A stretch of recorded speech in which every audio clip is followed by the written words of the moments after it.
Hey guys, tonight we're going to slow everything way down. Picture this. You're lying half buried in warm, powdery sand, somewhere in what will one day be called Mongolia, but right now, about 75 million years ago, it's just endless dusty hills under a pale, milky sun. The air is so dry it feels like it's sipping moisture right out of your skin. Somewhere far off, a single, lazy gust of wind rearranges a ripple of dunes. You can hear it before you feel it, like a whisper traveling across an empty stage. This is the beginning of your day, though day here is less about doing things and more about enduring them. And sure, you probably won't survive this. Statistically speaking, fossil records aren't exactly generous with long, happy Velociraptor biographies, but for now you're here and you're breathing. So, before you get comfortable, take a moment to like the video and subscribe, but only if you genuinely enjoy what I do here. Also, post your location and local time. I love seeing where and when you're tuning in from. Now, dim the lights, maybe turn on a fan for that soft background hum, and let's ease into tonight's journey together. The first light of the sun in the late Cretaceous isn't dramatic. It's a pale wash, like someone forgot to turn the brightness up. The shadows are long but soft, and everything, sand, scattered shrubs, the worn-down bones of long-dead trees, looks slightly faded, as if it's been sitting out too long. You stretch, which in your case means a slow, uncoordinated unfurling of limbs, claws pressing into the warm grit. The sand clings to your scales, especially around your feet, where it's gotten between the curved sickle claw and your toes. There's a faint, cool dampness trapped underneath you from where the night air condensed on the ground, but that's already disappearing. Above you, the sky is a washed-out blue, the kind that looks fragile, almost like you could rub it away with your thumb. A thin band of cloud streaks across the far horizon, but otherwise, nothing breaks the dome overhead. You blink. Not out of awe, but because there's grit in your eyes. That's life here, constant, uninvited sand. You nudge your snout into the crook of your arm to rub it away, and for a moment your world is just the smell of your own dusty hide. The air carries the faint mineral tang of the earth, mixed with something faintly sweet from the hardy desert flowers that bloom and wilt within days. You're not in a hurry to move. There's no dramatic predator lurking just out of sight, no urgent hunt calling you forward. Sure, somewhere out there a bigger carnivore might be having a more exciting morning, but not you. Your ribs rise and fall at the same slow pace they did while you were sleeping. The truth is, despite Hollywood's obsession with your kind as lightning-fast pack hunters, most of your existence is a lot like this. Stillness punctuated by short bursts of activity, then more stillness. Mainstream paleontology agrees. While you could be quick, you weren't built for endless chases. Efficiency mattered more than speed records. And historians still argue whether you actually lived in tightly coordinated groups or just bumped into each other occasionally like bored coworkers on a slow shift. You nose the air, not so much scouting for prey as checking if breakfast will wander within arm's reach.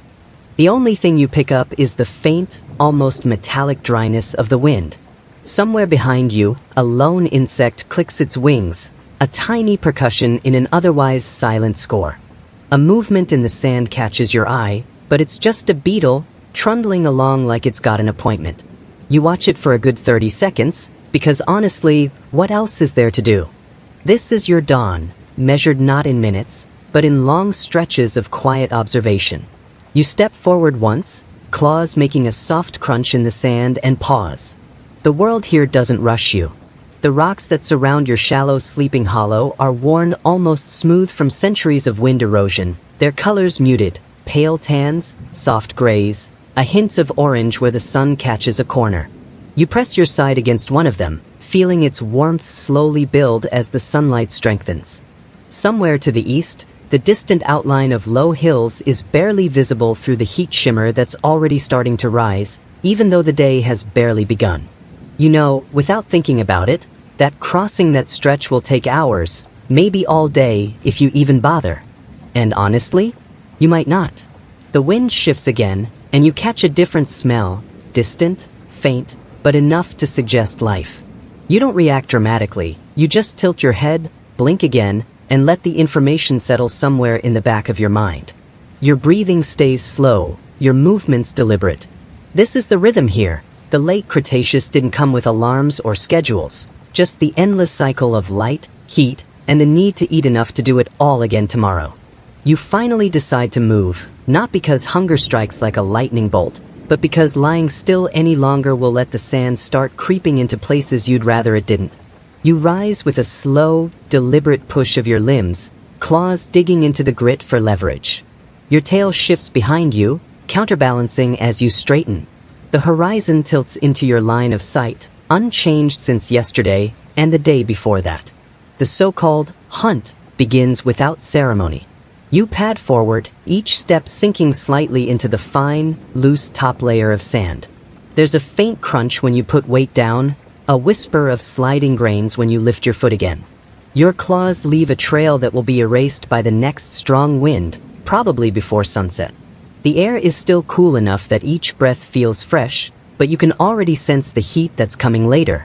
Hunting at this hour isn't about speed. It's about noticing the little things. A faint depression in the sand where something passed earlier, a tuft of bent grass, the sharp scent of a small animal lingering in the still air. Your eyes sweep across the ground and horizon, but there's no cinematic zoom or dramatic musical sting.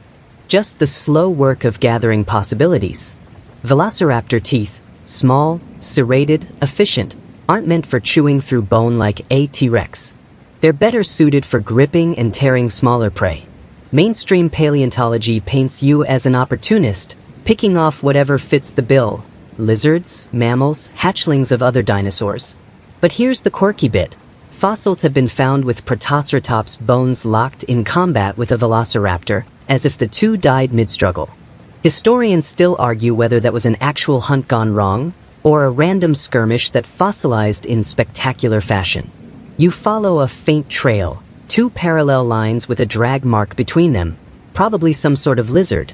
The sand is soft enough to record every motion, but also so soft that the trail fades within a few meters. You pause where it vanishes, not frustrated, just accepting. Here, the world doesn't promise follow-through. Your pace is somewhere between casual stroll and distracted meander. You stop often, sometimes because a movement catches your eye, sometimes because nothing does and you simply stop.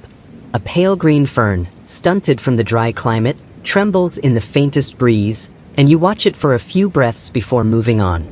There's a low ridge ahead, nothing dramatic, just a slightly higher spine of packed sand and pebbles. Climbing it gives you a better vantage point over the scattered plant life and occasional sun-bleached log.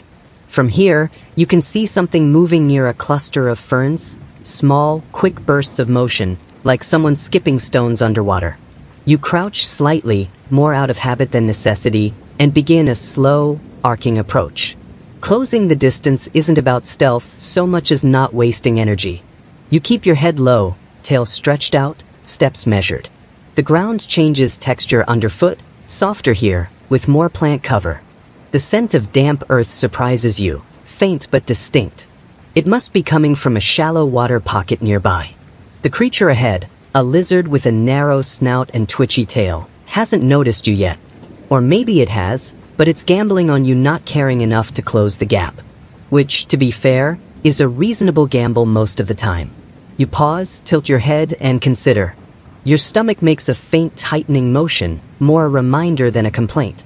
You advance another 2 steps. The lizard freezes. For a few seconds, the world feels like it's holding its breath. Then you move again, one slow, deliberate lunge that closes the last meter. Your clawed foot comes down, pinning the creature by the tail before it can dart away. There's no triumphant roar, no explosion of feathers. Just a quiet moment, a small wriggle under your weight, and then stillness. You lower your head and grip it in your jaws, its taste dry and faintly bitter, like overcooked greens mixed with dust. Not exactly the feast of a lifetime, but it's enough to start the day. As you chew in slow, deliberate bites, a tiny insect lands on your snout, bold in its disregard for personal space. You flick it away with a twitch, but it circles back almost immediately. Out here, persistence is just part of the game.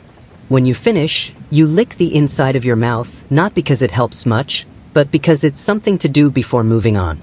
Your pace doesn't quicken. The hunt's over for now, and you return to that easy, steady walk, weaving between tufts of grass and low mounds of stone. Somewhere far to your left, the wind kicks up a small spiral of dust, lifting it into the air before letting it collapse back down like a sigh. The only other movement is your own, and even that is unhurried. You're not chasing survival in dramatic sprints, you're just gathering enough to keep going, one lazy morning at a time. The lizard hasn't been gone from your mouth for more than a few minutes before you realize breakfast isn't exactly going to make history. The taste is already fading, replaced by the familiar grit that always works its way between your teeth no matter how careful you are. You pause beside a rock, low, flat, and warm from the early sun, and rub your jaw against its edge, trying to work out that one stubborn grain. Breakfast here is rarely a grand affair. There's no sizzling pan, no spread of colorful fruits, no steaming mug of anything. Just whatever you can catch without putting yourself through unnecessary cardio. The desert doesn't reward overexertion, and you know better than to burn more energy than the meal is worth. The lizard was small, barely worth the effort if you were honest, but your stomach doesn't run on pride. The shade of the rock gives you a moment to stand still, and standing still is something you're good at. The breeze is faint now, warm enough that it feels more like someone's slow exhale than real wind. You tilt your head back just enough to catch the scent of something sweet and faintly resinous, likely from one of the gnarled little shrubs nearby. Their branches are twisted into strange shapes, like they've been trying to crawl away from the sun for decades. Mainstream paleontology notes that the plants of your era weren't as diverse as today's desert flora. There were ferns, conifers, and early flowering plants, but nothing you'd mistake for an oasis buffet. Still, these small patches of green were essential, harboring insects, sheltering tiny reptiles, and sometimes shading a shallow puddle. Historians still argue whether such sparse vegetation could really support as many mid-sized predators as the fossil record suggests, or whether many of you spent long stretches scavenging more than hunting. Your eye catches movement again, not prey this time, but a pair of insects locked in some kind of slow-motion dance. They circle each other on the ground, tapping antennae, then freezing, then circling again. You watch them the way you'd watch a poorly paced play, part curiosity, part boredom. Eventually, they scuttle under a rock, ending the show. The next stage of breakfast involves a little scavenging. You nose around the base of a dried-out log, flipping over a strip of peeling bark with your snout. The smell that rises is earthy, a bit sour, with a faint tang of something long dead. A thin trail of ants zigzags over the exposed surface, and you consider them for a moment before dismissing the idea. Too small, too much trouble. The sun is climbing higher now, the light sharpening. Shadows shrink and harden along the ground. You shift position, angling yourself so the rock shades at least part of your body while you keep nosing around for something edible. Then you find it, half buried under a thin layer of sand, the remains of something small and bird-like. Its bones are delicate, the skull intact but hollow-eyed. Most of the flesh is gone, but there are still scraps of dried muscle clinging here and there. You scrape at it with your claw, loosening a piece that's tough and leathery. It's not fresh, and it's certainly not tender, but it's protein, and it costs you nothing but the patience to gnaw at it. You chew slowly, jaw working in steady rhythm. A small feather drifts loose and sticks briefly to your snout before the breeze carries it away. You don't chase it. Somewhere nearby, there's the faint sound of something shifting, maybe a pebble rolling down a slope, maybe just the sand settling. You glance in that direction, but nothing moves. This is the constant paradox here. The stillness always feels like it might break into something, but most of the time it doesn't. You finish your reluctant breakfast and step back into the open. The sun hits your side full on now, warming your scales in a way that's almost pleasant if you don't think about how it'll feel in 2 hours. You start walking again, slow and steady, the sand whispering under each step. From here, the land looks exactly the same in every direction. Low hills, scattered shrubs, the occasional rock outcrop. But you know the subtle cues. A slightly deeper green in the plants means they might be near water. A smoother patch of sand means wind has worked it over recently. A certain tilt in the ground might lead to a small ravine. Right now, none of those cues matter. You're not rushing toward anything, and nothing's rushing toward you. Breakfast wasn't impressive, but it was enough. That's the standard here. Not feasts, not famine, just the quiet math of getting by.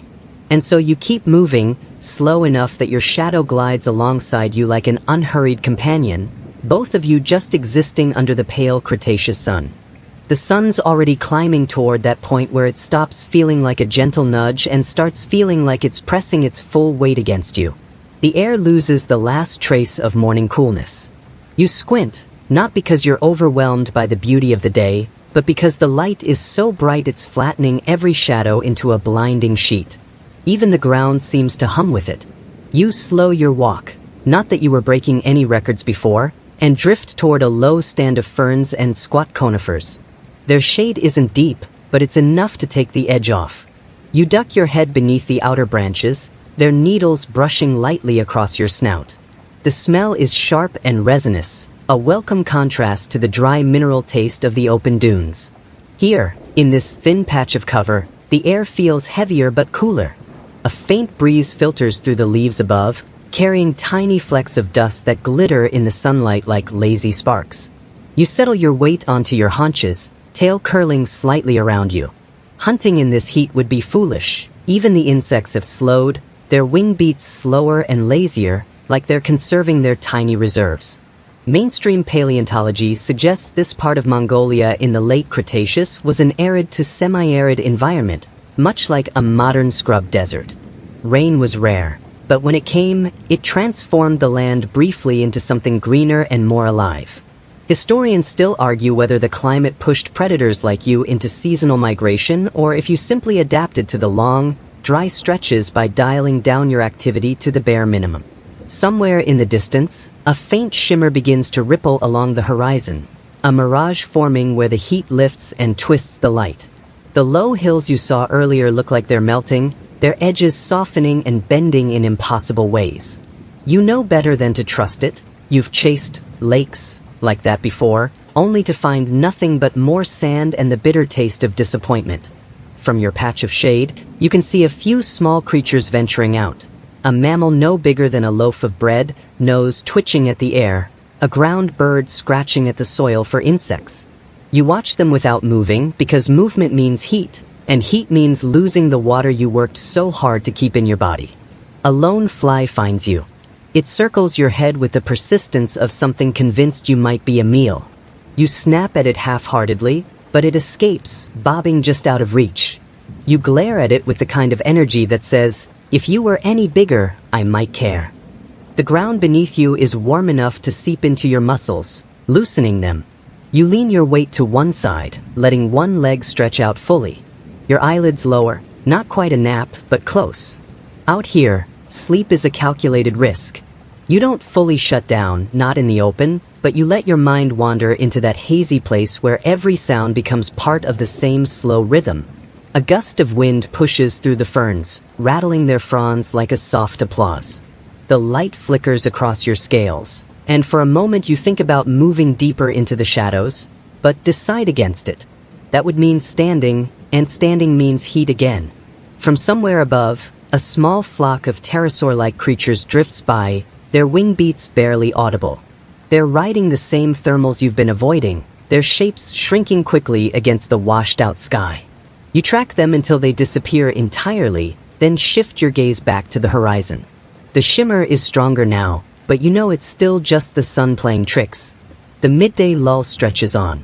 Nothing in your body urges you to do more than breathe, watch, and occasionally shift your position so the sun doesn't hit the same patch of scales for too long. It's the kind of stillness that could last for hours without you noticing, until, eventually, the light will begin to soften again, and you'll decide it's worth moving. But for now, you just exist in the warmth, the resin-scented shade, and the low hum of heat that defines this part of the world. When you finally stir again, the light has shifted just enough that the shadows no longer fall where they should. The sun's directly overhead now, throwing everything into a flat, merciless glow. You step out from your patch of shade, feeling that first rush of heat hit your side like a warm, dry wave. It's not unbearable, yet, but it's a reminder that the hours between now and evening will be slow ones. You angle toward where you remember a water source being. Not a lake, Nothing that grand, just a shallow stream that appears and disappears depending on the whims of the season. You've been there before, enough times to know the route in muscle memory. Past the crooked rock that looks like a broken tooth, over the low ridge where the sand turns slightly red, and down into a shallow, winding depression. The walk isn't fast. It never is in this heat. Your pace is deliberate, your head held low to avoid catching the full brunt of the sun in your eyes. Each step kicks up small puffs of sand that settle back almost immediately, erasing your trail as quickly as you make it. When you crest the low ridge, the landscape changes subtly. The sand here is darker, coarser, mixed with small pebbles that crunch underfoot.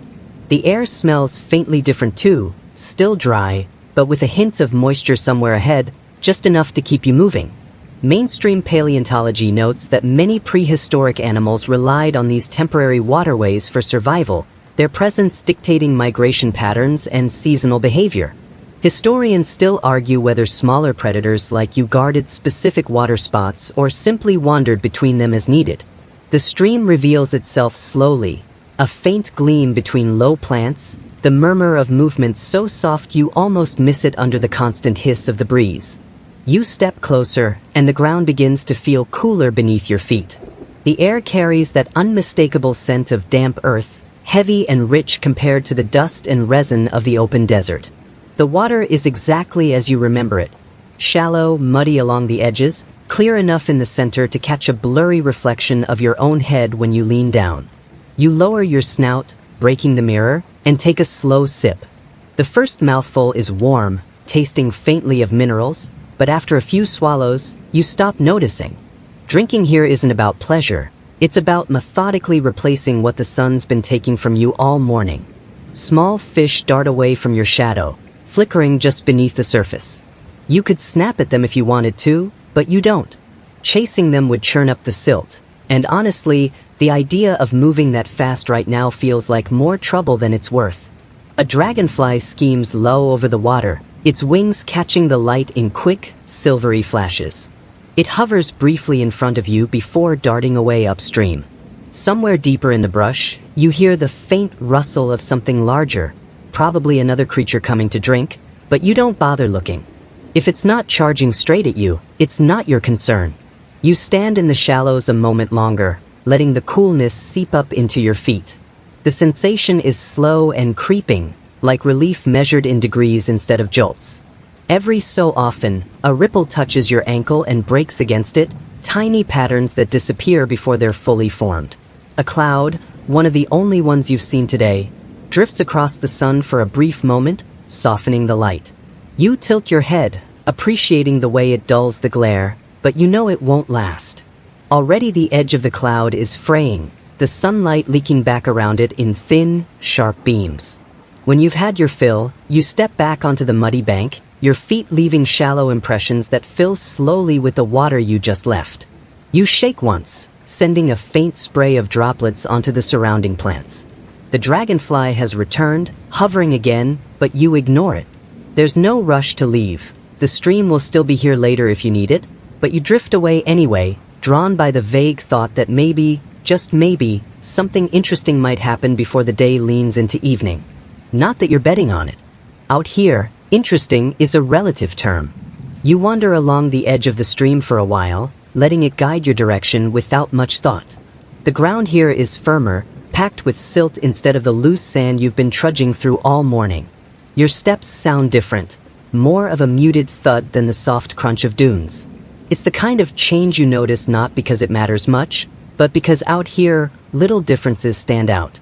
The water bends away toward a thicker patch of vegetation, and you follow until the plants rise shoulder-high. Narrow leaves, tough and fibrous, sway in the occasional breeze, creating a constant rustling that hides smaller sounds. You slow down, not from caution, exactly, but from curiosity. That's when you see it, another velociraptor, standing partly in the shade of a crooked conifer, half hidden behind a curtain of tall grass.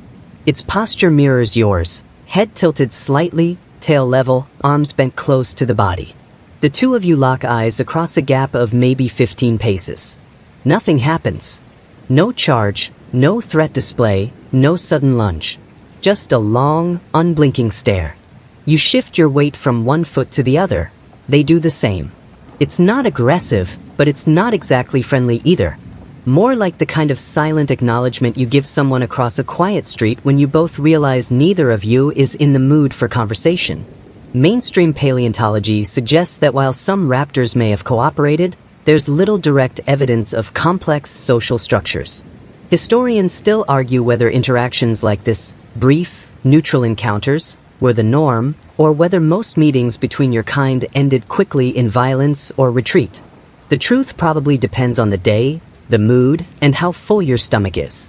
The other raptor tilts their head slightly, as if checking whether you're going to make a move. You don't. Instead, you glance toward the stream behind you, then back at them. They flick their tail once, a sharp, controlled movement, before turning away. Their steps are slow, deliberate, disappearing into the deeper shade without a sound. You let them go without following. Whatever they're after isn't your concern, and there's no sense in crowding another predator, especially one that's just as capable of deciding you'd make an easy target. Instead, you linger in the open patch, watching the spot where they vanished. The plants sway and settle, erasing the brief disturbance. A dragonfly lands on a stalk nearby, wings trembling in the sun.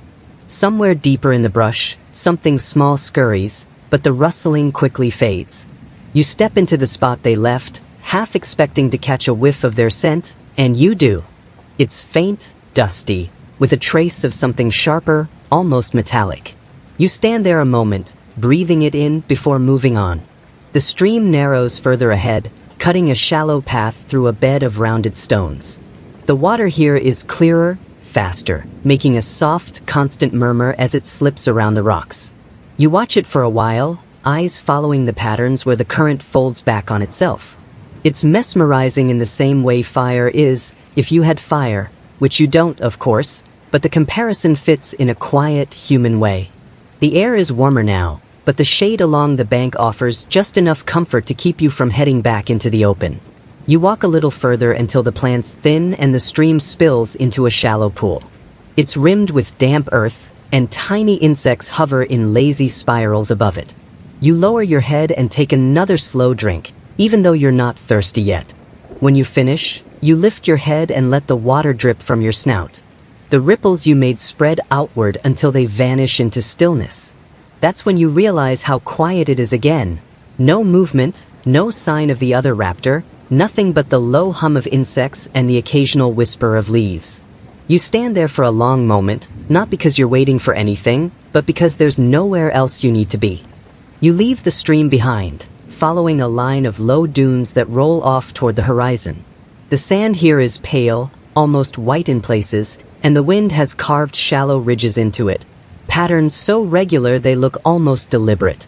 Your claws break them apart with each step, erasing hours of wind's quiet work in seconds.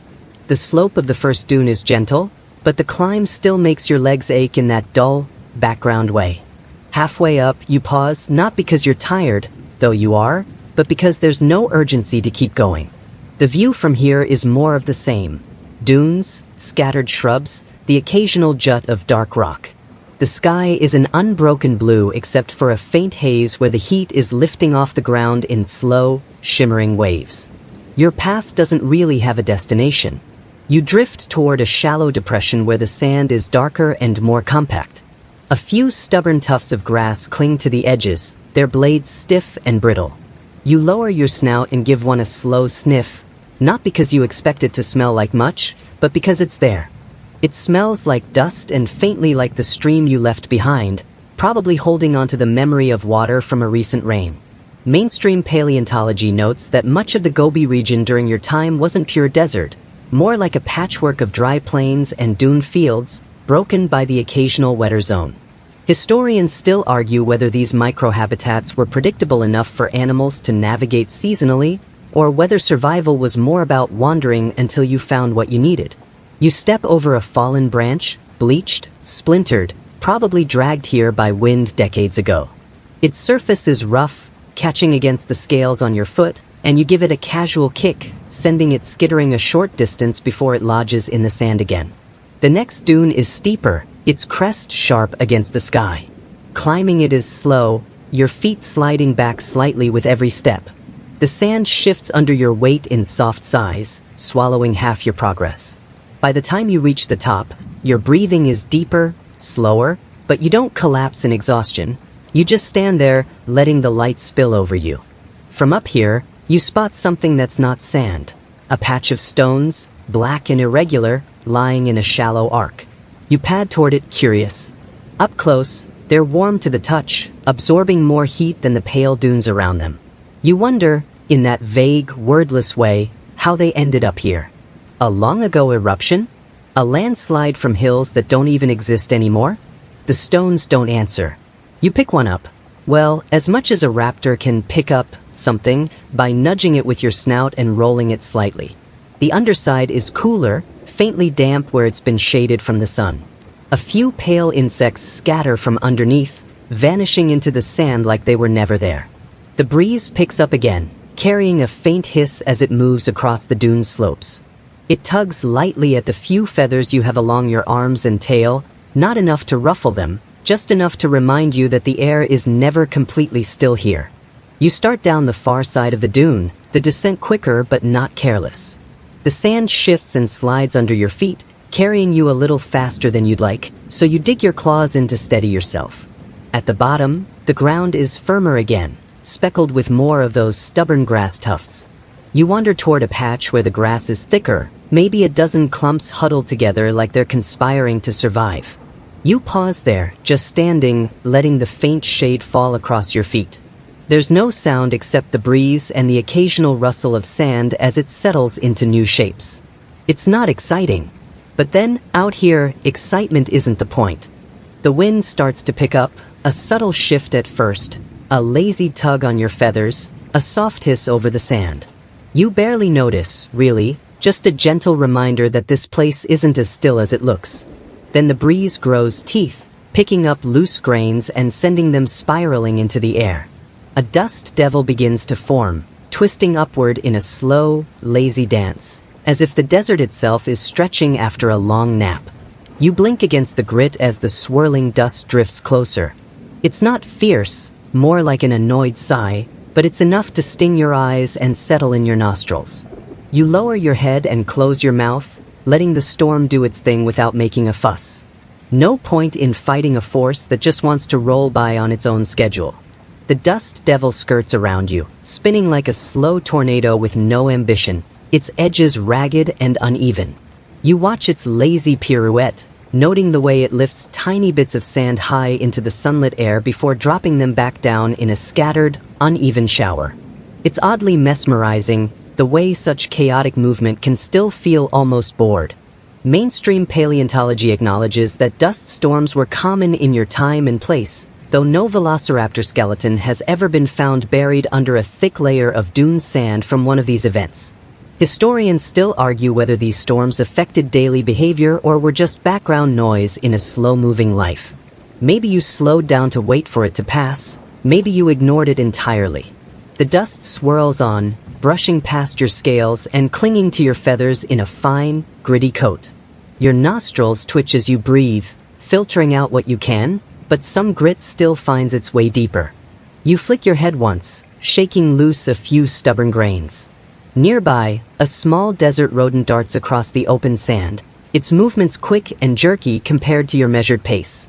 It disappears into a burrow just as the dust devil's edge brushes close again, sending a small cascade of sand tumbling down a nearby slope.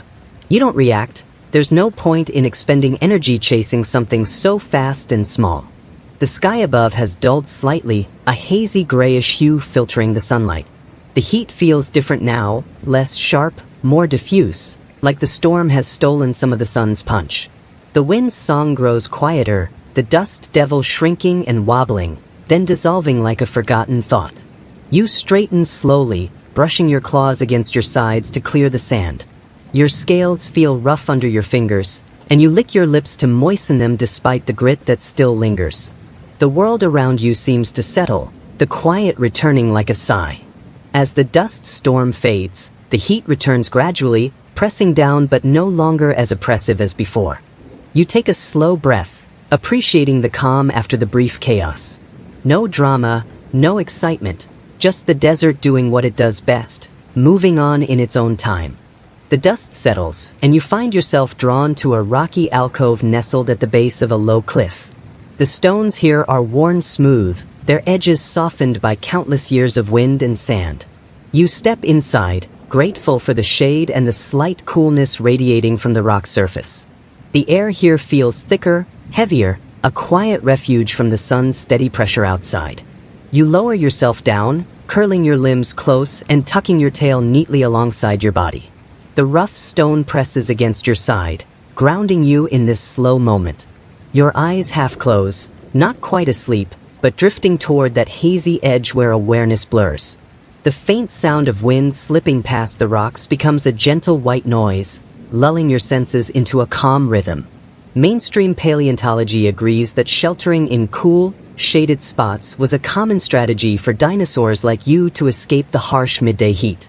Historians still argue whether these rest periods were brief breaks or extended phases of inactivity, a kind of enforced siesta under the Cretaceous sun. Around you, the alcove smells of dry earth, old plant matter, and something faintly metallic, the scent of ancient minerals seeping through the stone. Tiny cracks in the rock catch stray beams of sunlight, creating soft patches of warmth that shift as the day moves. You let your head rest lightly on your folded arms, your breath steady and slow. Outside, the desert continues its quiet symphony, distant insect calls, the occasional rustle of leaves, and the subtle settling of sand. You drift deeper into that half-dream state, where images dissolve and thoughts thin out. Nothing demands your attention here, even hunger feels like a distant hum. A slow blink, a quiet sigh, and the world narrows to the gentle rhythm of your breathing. Time seems to stretch and soften, like the slow folding of a long day into night. You feel the cool stone against your skin, the faint pulse of life in the quiet stillness. This moment is nothing spectacular, nothing urgent. It's simply being, resting in the fold of the world as it hums along around you. You rise from the rocky alcove, your muscles stretched from the long rest. The sun has begun its slow descent, softening the harshness of the day into something gentler. Shadows lengthen and deepen, casting a cool, welcoming veil across the desert floor. You move with purpose now, but still at your own measured pace. The evening brings a subtle change. Temperatures drop just enough that moving no longer feels like a gamble. The sand underfoot cools, and the air smells less like dry dust and more like something fresh, a hint of moisture lingering from a distant rain. You follow a faint path along the base of the cliffs, where the land shifts from open dunes to rougher terrain. Small plants cling to cracks in the rocks, their roots burrowing deep. Occasionally, a pebble slips underfoot, breaking the quiet with a soft clatter. Mainstream paleontology notes that many late Cretaceous animals adjusted their activity patterns as temperatures shifted, becoming more active in the cooler parts of the day. Historians still argue whether this was a strict adaptation or a more flexible response to daily conditions. The fading light reveals movement, a small group of herbivorous dinosaurs grazing quietly in the distance, their bodies outlined against the orange sky. You watch them, not out of hunger or interest, but because their slow, steady chewing matches the rhythm you've settled into. Nearby, a solitary insect buzzes past, its wings catching the last light like fragile stained glass. It circles lazily, oblivious to everything but the fading warmth. You flick your head, gently swatting it away, though you know it'll return. The ground beneath you is firm, scattered with tiny stones that crunch softly underfoot. You navigate around a patch of brittle grass, its edges glowing faintly in the twilight. The air cools further, carrying the distant calls of nocturnal creatures beginning their slow stir. You pause atop a small rise, taking in the vast expanse before you. The desert stretches endlessly, a mosaic of shadow and light, of stillness and subtle movement. The sky deepens from orange to a dusky purple, and a few early stars prick the darkening canvas. For a moment, the world feels vast and patient, as if time itself has slowed to match your steady steps. There's no rush here, no drama, just the gentle unfolding of another day coming to a close.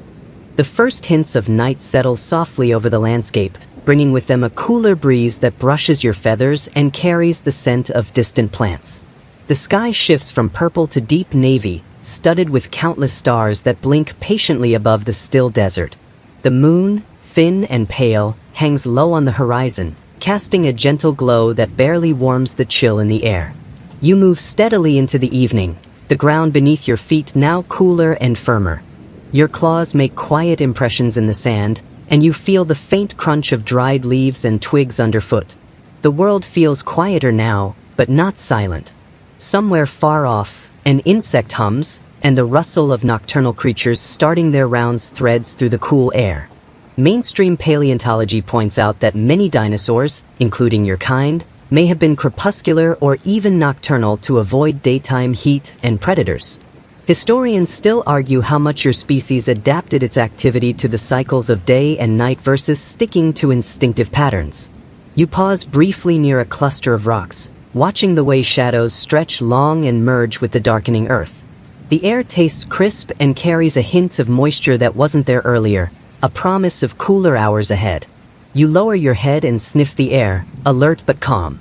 A soft breeze stirs the leaves above you, sending a shower of tiny, dry seeds fluttering to the ground like scattered confetti.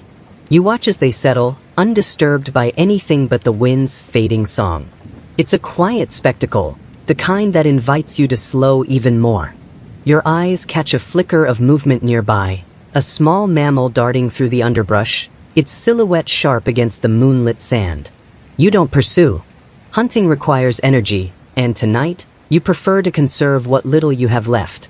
Besides, the night is young, and there will be time enough later.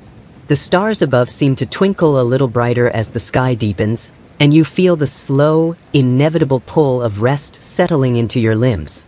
Your breaths grow deeper, calmer, and the steady rhythm of the night lulls you toward a state somewhere between wakefulness and sleep. Here, in the quiet embrace of darkness, the slow, uneventful rhythm of your day winds down, ready to begin anew tomorrow. Night deepens. The desert settles into its familiar hush, a soft blanket muffling every movement.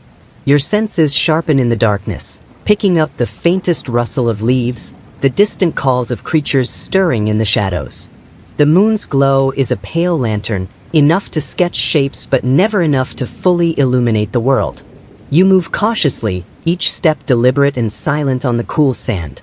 The air carries the scent of damp earth, a rare gift after a brief rain earlier in the season, mixed with the musky tang of plants and distant animals. You take it all in, not with urgency, but with a slow, thoughtful awareness. This is your world, unchanging and patient. Mainstream paleontology suggests that some dinosaurs may have had night vision adaptations, though the details remain uncertain. Historians still argue about the extent to which nocturnal habits shaped hunting strategies and social behavior. Ahead, the outline of a small burrow catches your eye. The entrance is low and narrow, tucked beneath a cluster of rocks. You approach but don't enter, curiosity tempered by caution. The faint scent of another creature lingers, fresh but fleeting. You imagine the occupant hidden safely inside, living a life as slow and measured as your own. Your gaze drifts upward. The stars, scattered like spilled salt across the sky, wheel slowly in their ancient patterns. You wonder, in that quiet way only the night invites, about the endless march of time, how the same stars have watched countless generations rise and fall. You find a flat patch of ground and settle down, curling your tail close and folding your limbs beneath you. Your breathing slows, matching the steady rhythm of the night. The world softens around you, the sharp edges of day fading into shadows and whispers. Sleep creeps in gently, unhurried and sure. The slow, uneventful life you lead carries on, wrapped in the stillness of the dark. The night lingers, thick with silence that presses in on all sides. You lie still on the cool sand, the rough grains pressing gently against your scales. Your eyes are half closed, watching the slow drift of stars as they wheel overhead in their eternal dance. The air feels crisp, carrying the faintest hint of moisture, a reminder that even in the driest places, life holds on. Every so often, a distant rustle breaks the quiet, an insect's wing beat, the soft skitter of a small creature moving through brush, the the faint whisper of leaves stirred by a gentle breeze. These sounds punctuate the darkness, but they don't disturb your rest. Instead, they weave into the background, becoming part of the slow, steady rhythm that defines this time. Mainstream paleontology recognizes that the sensory world of creatures like you was shaped heavily by these night sounds, an essential layer of information when vision was limited. Historians still argue whether your kind relied more on hearing or smell when navigating the dark, or whether it was a careful balance of both. You stretch slightly, limbs unfolding with deliberate slowness, muscles easing into the night's cool embrace. A low breeze stirs, ruffling feathers along your arms and tail, and you let out a quiet sigh, less a sound, more a breath carried away by the desert air. Your thoughts drift, not toward the past or future, but simply floating with the moment. The slow beat of your heart, the whisper of wind, the endless sky above, it all folds together into a soft, unbroken present. There's no rush here. No need for action or decision. Just the steady passage of time and the calm persistence of life in its quietest form. The early morning light creeps quietly over the horizon, washing the desert in soft shades of pink and gold. You stir from your resting place, muscles waking slowly and used to the gentle warmth after hours of cool darkness. The air smells fresher now, carrying the faint scent of dew clinging to the hardy plants that have survived the night. You rise, stretching limbs and tail with deliberate ease. The world feels new again, unchanged but subtly different in the soft light. The dunes, the rocks, the sparse vegetation, they all wear the early morning like a well-worn cloak, familiar and unchanging. Your steps are light as you begin moving, tracing a path through the cool sand. The ground beneath your feet is firm but still dusted with the night's chill.